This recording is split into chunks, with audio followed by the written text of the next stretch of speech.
जय जोहार। आज प्रवासी मजदूर स्नेह मिलन समारोह में आप सब पधारे हुए सभी हमारे युवा साथी, सभी पदाधिकारी, माताएं एवं बहनों, आप सबका तहे दिल से स्वागत एवं अभिनंदन हम करते हैं। मैं कुछ बात समाज के हित के लिए भी करना चाहता हूं और कुछ बात मजदूर हित के लिए भी करना चाहता हूं। आज हमारे समाज के अंदर सबसे ज्यादा बेरोजगारी भी है और बेरोजगारी इतनी चरम पर है कि सरकार इसके लिए कोई भी अध्ययन नहीं कर रही है, उस पर कोई विचार नहीं कर रही है। सबसे पहले हमें यह सोचना चाहिए कि हमारे राजस्थान से लोग पलायन गुजरात की ओर क्यों कर रहे हैं।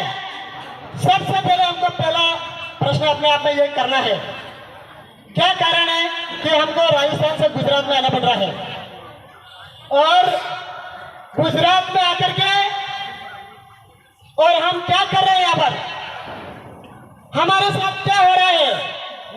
आपको सही मेहनताना मिल रहा है या नहीं मिल रहा है, आपको रोजगार मिल रहा है या नहीं मिल रहा है, और मिल रहा है तो आपका शोषण तो नहीं हो रहा है, और शोषण हो रहा है तो आप क्या करोगे।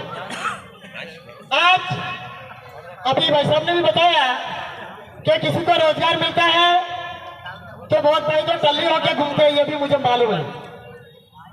लेकिन मैं आपको कहना चाहता हूं कि जितने भी मजदूर वर्ग, जितने भी प्रवासी राजस्थान से आए हुए हैं या किसी भी राज्य से आए हुए हैं, यहाँ पर मैं काफी साल रहा हूं और हमने एक बहुत बड़ा यूनियन भी चलाया था, गरघाटी कामगार यूनियन संघ। जब हम इसमें कार्यरत थे तो यहाँ पर बहुत सारे मजदूरों का हमने आइडेंटिफाई के लिए हमने आइडेंटिटी कार्ड बनाया था दोस्तों, और बहुत सारे मजदूरों का फायदा भी हुआ था। लेकिन मैं 4-5 साल से भी यहाँ पर नहीं हूँ तो मुझे इसका नॉलेज नहीं है कि अभी यहाँ पर मजदूरों के साथ क्या हो रहा है।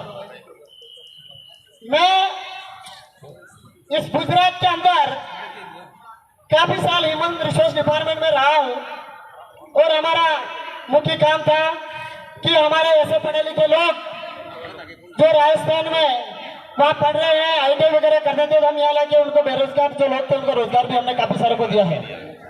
लेकिन हमारे मजदूरों के साथ कितना शोषण हो रहा है, मैनेजमेंट भी शोषण करता है, इनका कोई सुनने वाला नहीं है। तो सबसे पहले यहाँ पर यूनियन होना चाहिए। यूनियन की वजह से अगर आपका शोषण होता है तो आप बच सकते हो। दूसरी बात, गुजरात में ही शोषण हो रहा है ऐसा नहीं है, हमारे राजस्थान में भी अभी जो छूटे जो काम कर रहे हैं उनका भी शोषण हो रहा है। तो हमारे राजस्थान में भी वहां पर भी यूनियन होना चाहिए। और मैं हमारे विधायक साहब, हमारे जनप्रतिनिधि एमएलए साहब, मैं यहाँ पे जितने भी जनप्रतिनिधि हैं सबसे अनुरोध करना चाहता हूँ कि आप डूंगरपुर के अंदर भी सबसे बड़ा यूनियन आप खड़ा कर सकते हैं।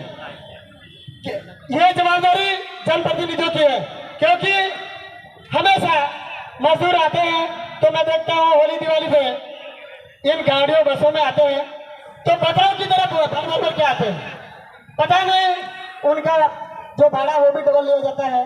तो हमारे मजदूरों के साथ कितना शोषण होता है।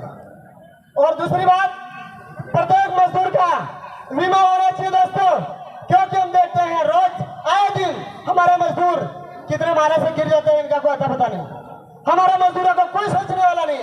तो सबसे पहले यहाँ पे जो यूनियन बनता है उसकी जवाबदारी है प्रत्येक मजदूर का बीमा होना चाहिए, ताकि अगर जो पीछे परिवार है वो परिवार का कहीं भरण पोषण हो जाए। दूसरी बात, मजदूर आपको भी ध्यान रखना है जो कड़िया काम करते हैं, आपका जो भी रक्षा कवच जैसे कि आपके मोजे हैं या फिर आपको पढ़ने के लिए जो आपका जो बिल्डिंग बनाते हो तो जो भी मटेरियल मिलता है उसका आपको उपयोग करना है। और प्रत्येक आप जिस बिल्डिंग में काम करते हो तो आप अपने साधन साथ में रख के ही काम करें, हेलमेट रखें ताकि आप कहीं भी किसी भी बिल्डिंग से गिरे तो आपका नुकसान नहीं होगा दोस्तों, खास करके इसका ध्यान रखें। मैं ज्यादा समय नहीं लूंगा, अभी वक्त भी कम है और वक्त ज्यादा है। मुझे समय दिया यहाँ के संचालक महोदय ने और आप सबने सुना, इसके लिए खूब खूब धन्यवाद। आप सबको जोहार, धन्यवाद। बहुत बहुत धन्यवाद भाई को। इसी आगे कड़ी में सुंदरलाल जी ननोमा मंच पे पधारे, जो फिलहाल वॉलंटियर का काम संभाल रहे हैं। सुंदरलाल जी ननोमा।